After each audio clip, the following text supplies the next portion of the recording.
a new unexpected villain, romance in Paris, and Rachel finally at her breaking point? I'm here with your episode 4 recap of The Bachelorette.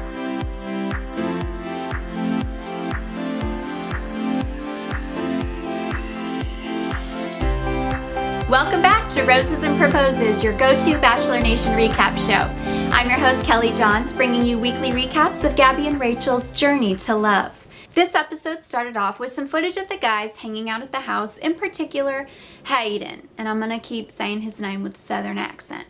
And we see Hayden telling the guys that he thinks Gabby and Rachel overreacted about what he said to Gabby when he said that she was rough around the edges. He claims that Gabby called herself that word, and he keeps saying that rough around the edges is a word instead of a phrase. And he says, well, she called herself that, so that's why I called her that. And I'm going to quote Hayden here, forgive my profanity. He said, quote, well, bitch, maybe you shouldn't use that word to describe yourself. Yeah, not a good look for Hayden. First of all, do not call a woman a bitch. Second of all, you're on camera. Like, I don't understand when people say these things thinking that they're not going to get caught. Meatball is one of the guys that's sitting next to him and hears this, and he's super uncomfortable with it. He says in his ITM, which means in the moment, if you don't know that Bachelor vocab by now, ITM is when you talk just to the camera in their little private sessions. Meatball tells us that he thinks Hayden was super disrespectful and he wants to tell the ladies about it. We also see Hayden telling the guys in the house, oh, I don't think anyone's being serious if they say they can actually see themselves marrying these two ladies. And we also see Hayden compare Gabby and Rachel to his ex. After the Hayden drama, Jesse Palmer comes in and tells the men they are headed to Paris, France. But two lucky guys get to go before the rest of the group to meet Gabby and Rachel for their one-on-ones. Rachel has chosen Tino and Gabby has chosen Jason. Before the dates, we see Rachel still really emotional about the rejections at the previous rose ceremony. She's afraid that more guys are going to switch over and choose Gabby. She's kind of questioning her worth and if she really deserves to be the Bachelorette. And also before the two one-on-ones begin, Jesse tells the rest of the guys, welcome to Paris. He speaks some French and they have no idea what he's saying. And he tells them, you're actually not going to be staying in the city of Paris. You're going to be staying on this cruise ship. The guys explore. It looks amazing. I have to say, I think this is one of the coolest things we've ever seen on the show. Having full range of an entire cruise ship to live on sounds super fun.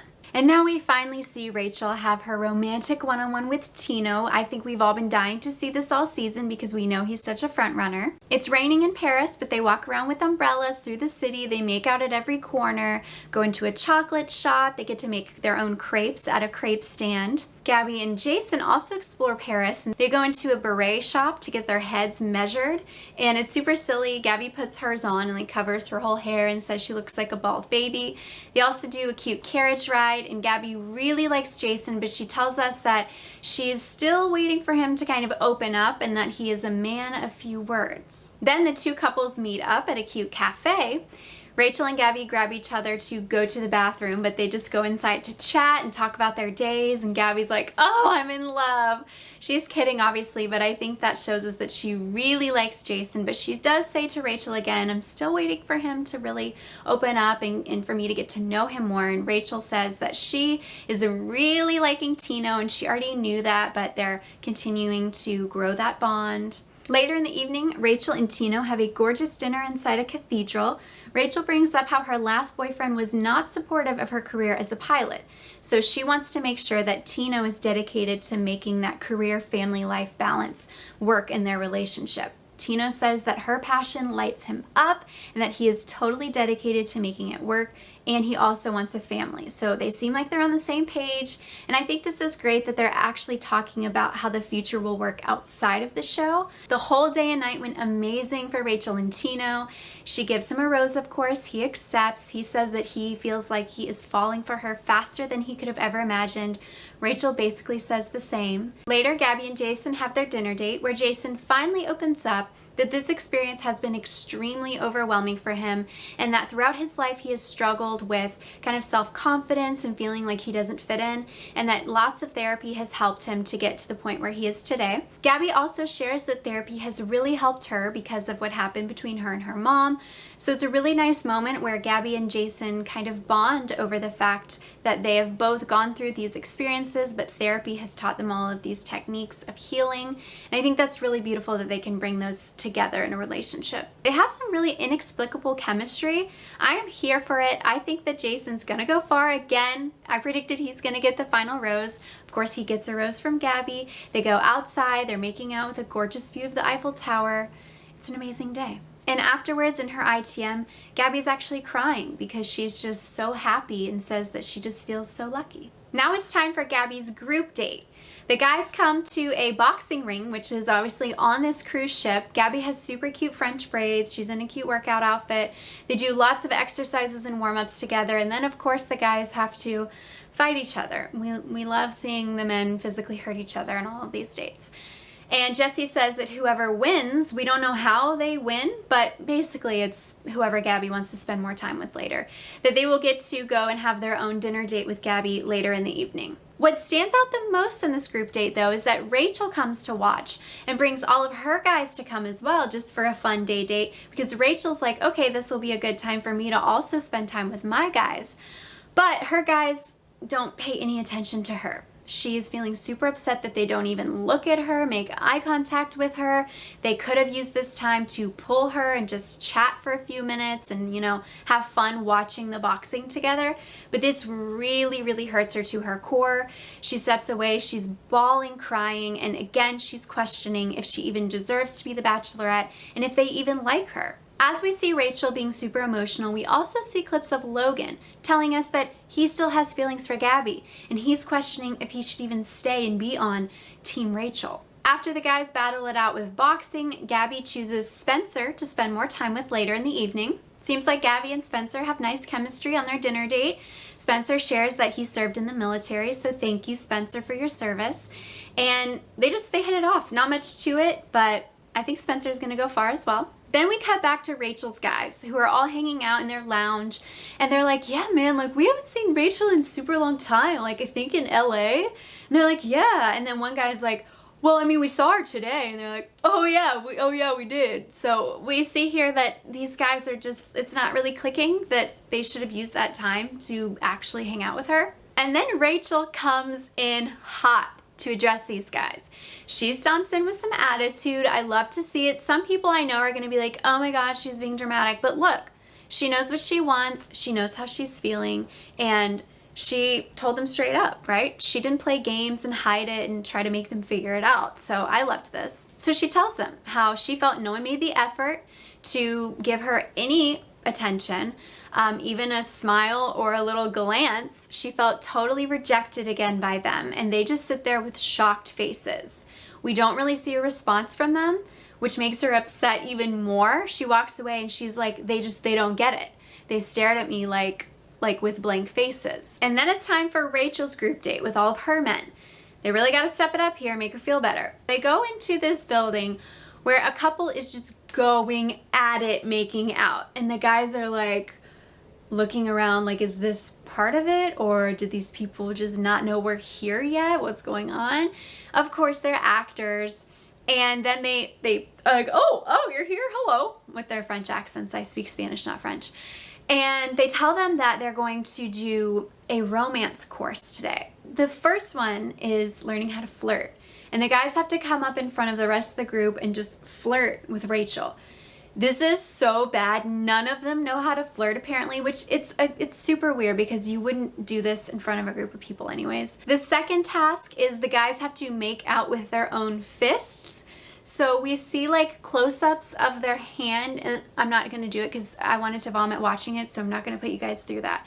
But they make out with their fists, and we see their tongues and the sounds, and I hated it.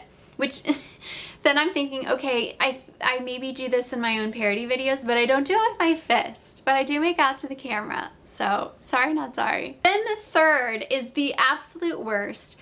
The guys all put their their armpits in Rachel's face as she's blindfolded, and she has to sniff them, and then I guess she has to guess who they are based off their armpit smell and like their pheromones. No, you must have had some really good deodorant, because they're walking around Paris. I don't care who you are, if you're like in front of cameras on a group date, I at least would be sweating. I am always sweating. I don't know if I have a problem, but I would have probably failed this date if I had to put my pit in a guy's face. The fourth task is the guys have to read love letters to Rachel. This is brightening her spirits again, and Tyler actually reads a letter that he wrote the night before. So Rachel picks Tyler as the winner of the daytime group date, and she gets to spend more time with him later in the evening for a dinner date. Tyler assures Rachel that he is here only for her and how serious he is about this. They have a steamy makeout in the hot tub, and of course, Tyler accepts the rose. And now we're back to Logan. He's at the bar chatting with Jesse Palmer about how he still has feelings for Gabby. And now it's time for the cocktail party. So we think, okay, maybe Logan's gonna talk to Gabby and Rachel about this. First we see Gabby hitting it off with Nate again. They have a wonderful connection. And then we see Rachel talking to Hayden.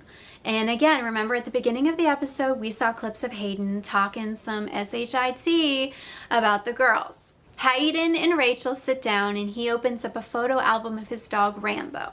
It's very cute, of course. I love dogs. But he shares that he left Rambo at home to go on this journey, even though Rambo has cancer. So it's very sad. Like, my heart goes out to anyone who has a sick pet. And Rachel's like, being very sympathetic to this. But then Tino comes in and is like, hey, can I steal her? Classic bachelorette behavior. So she wants to go see Tino. So she's like, yeah, okay. So she leaves Hayden. Well, he's pissed because he feels like she wasn't giving him any validation for this sob story that he just shared about his dog. Then Meatball decides he's going to go tell Rachel what Hayden said earlier. Rachel is pissed. She goes back up to Hayden to confront him. She's like, do you know why I pulled you? Why am I talking to you? He's like, well, I assume it's about my dog Rambo. And she's like, what? You think this is about your dog? He's like, well, yeah, our conversation didn't go so well earlier, so I thought maybe you wanted to keep talking about it. She's like, no, I heard what you said about me. Did you compare me to your ex? And he's like, no. Then we see a flashback of him comparing her to his ex. So, buddy, we have the receipts, we have the film. And she basically calls him out for all of the things that he did say that we have seen video proof of, and he just denies. He's like, oh, well, I didn't say that. You can believe what you want. She walks him out. She's like, you gotta go, bro. So she takes him to exit the cruise ship.